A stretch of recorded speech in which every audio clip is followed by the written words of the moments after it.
শ্রেণীর ছেলে বলে, এক শ্রেণীর শিক্ষার্থী, যার প্রশ্ন, ভাইয়া এতদিন কিচ্ছু করি নাই, এখন কি আমি পারবো? এখন গ্যাপ কিভাবে ফিল করবো? প্রথম কথা হলো একটা থাপ্পড় দিয়ে কান ফেলাই দেবো। ঠিক আছে? কেন কেন প্রশ্নটা কেন এত ভাইয়া থাপ্পড় দিতে কেন চাইলেন? প্রশ্ন হলো যে ভাই, তুমি পড়ো নাই এতদিন, তোমার গ্যাপ, তুমি এটা নিজে জানো, তুমি এটা আমার এসে কেন বলতেছো? প্রশ্ন হলো, তুমি যদি নিজে জানতেছো তোমার গ্যাপ, এটা কি বাইরে বলার মতো কোনো কিছু? এন্ড সবচেয়ে মজার কথা হলো, এগুলা কি করে? ইনবক্সে এসে মেসেজ দেয়, ভাই এতদিন কিছু পড়ি নাই, ভালো লাগতেছে না ভাই, কিভাবে ফিল করবো, আমাকে দিয়ে কি হবে? গ্রুপে পোস্ট করতেছে।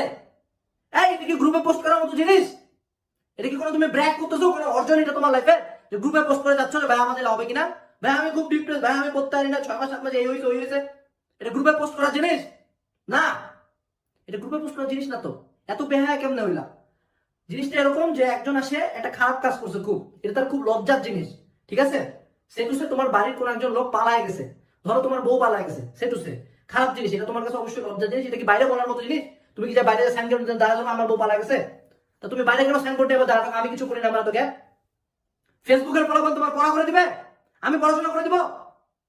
কেউ তো দিবে না। তুমি আমার এসে কেন বলতেছো? সমস্যাটা হলো এরকম যে ভাইয়া আমি অনেক বেশি সিগারেট খাই, যার কারণে আমার ফুসফুসে কাশি হচ্ছে, আমি নিঃশ্বাস পাচ্ছি না, ডাক্তার বলছে আমাকে ফুসফুস ঠিক রাখতে গেলে সিগারেট খাওয়া বাদ দিতে হবে, আমি কি করবো? তো তোমার মনে হয় না যে চড়া একটা ফালা দিই? কেন মনে হয় না এরকম করতে? কারণ ও কিন্তু জানতেছে যে ওর সিগারেটটাই ক্ষতি করতেছে, ওকে বাদ দেওয়ার জন্য সিগারেটটা ছাড়া দিতে হবে। হ্যাঁ, সিম্পল এজ দ্যাট। তুমি যখন পড়াশোনা করো না এতদিন, তোমার যখন এত গ্যাপ হয়েছে, তোমাকে কি